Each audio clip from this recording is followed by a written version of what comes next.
Hi, my name is Job. You may have heard of me. I suffered like no other man.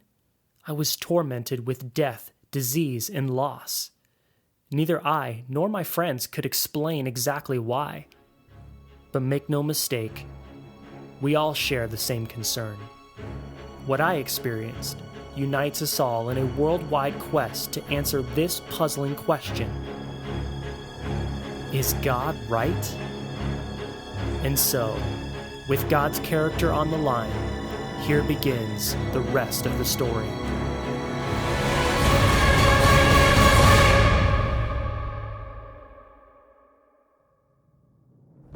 In the beginning, God created the universe and everything in it.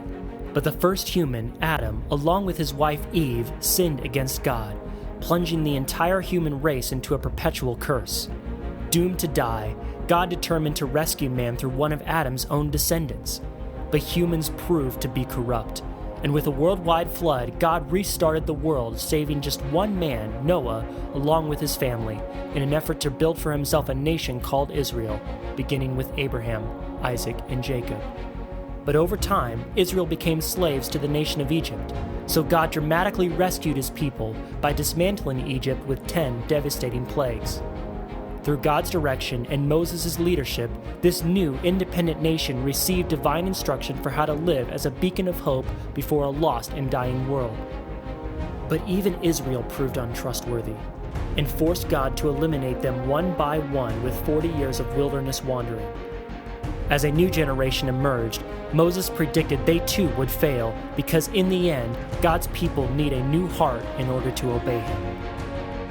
However, Israel did miraculously conquer Canaan underneath Joshua's leadership.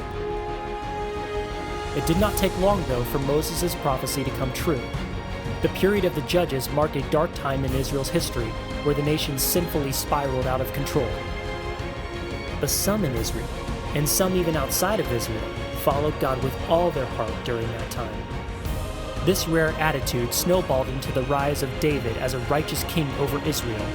He composed many of the Psalms. But even David failed. His son Solomon tried to do what his father could not. He gained all kinds of wealth, power, and wisdom. He even wrote helpful resources on marriage and living by the fear of the Lord. But in the end, he too had to admit he utterly failed.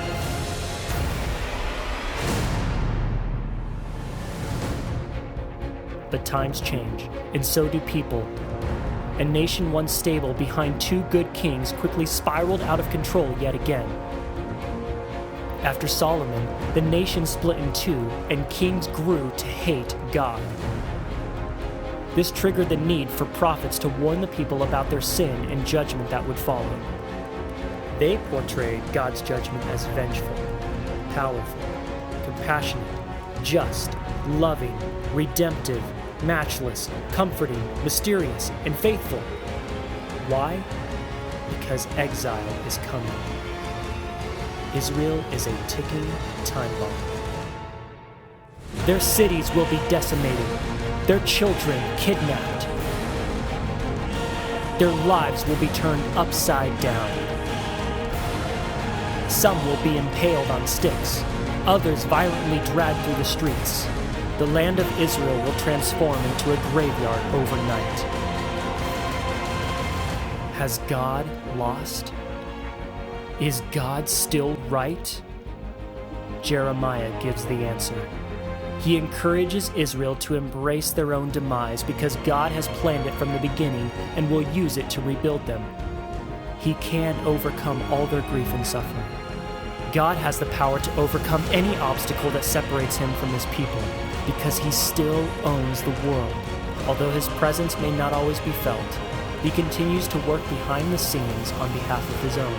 So Israel must rebuild the temple and reconstruct the city of Jerusalem, because God remembers each and every promise and will move history forward to rescue the planet. The end is on the horizon, and the arrival of a unique messenger is near. He will signal the rise of one man designed to win back all of creation.